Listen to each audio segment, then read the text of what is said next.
Alright guys, this is just going to be a simple video explaining what is going to be happening on September 1st. Right now it's August 21st. I'm pre-filming this, but I am going to get a C1, C2 complete spinal cord injury, and I'll tell you the reason why. I have been suffering with back pain and nerve pain for my whole entire life, and one of those problems is it causes pressure and nerve damage, and it can severely hurt your spine, and that's where all the important nerves are and everything, which isn't good. And I kept getting x-rays back for a while now saying that the progression and the damage was getting really, really bad, and it would eventually sadly lead me to a spinal cord injury. And they said a lot of the damage was up in the cervical area, which is a C1, C2, C3, C4, C5, C6, and C7.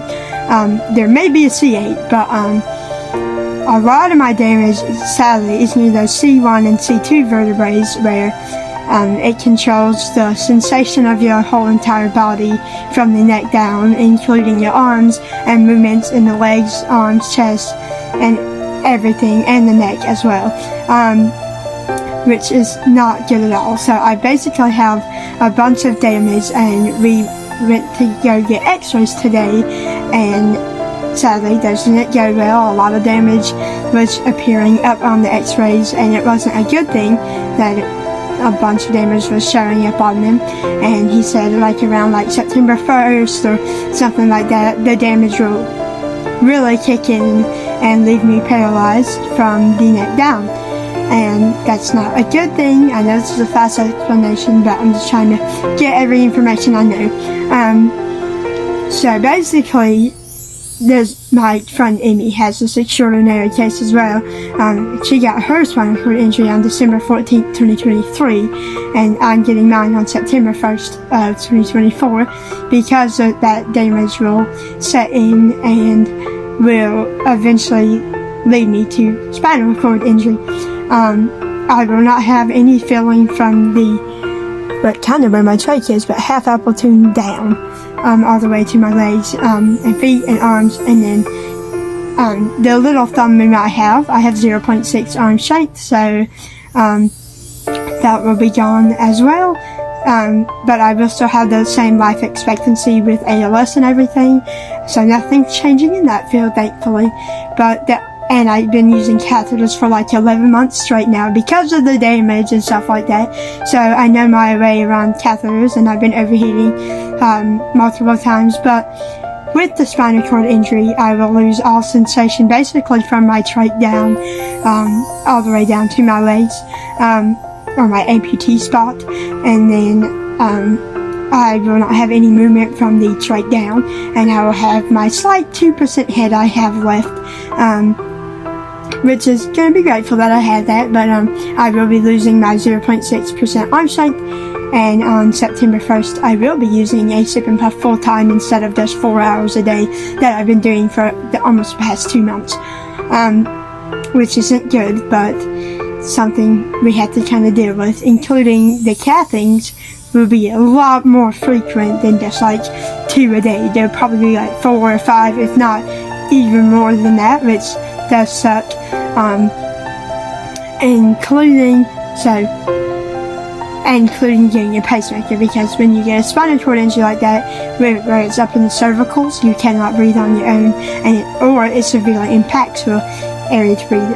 I have a tracheostomy. I've been having it for the past 2 years now, and it's helped me a lot, but I was supposed to get a pacemaker in April of 2025 because of my ALS diagnosis, and because I'm only 5% breathing, but I'm getting a pacemaker in September of this year instead, so many months earlier, which does suck, but it will help prolong the damage, including I will still have the same life expectancy of 2 years with ALS and stuff like that, which sucks that I have to get a pacemaker early.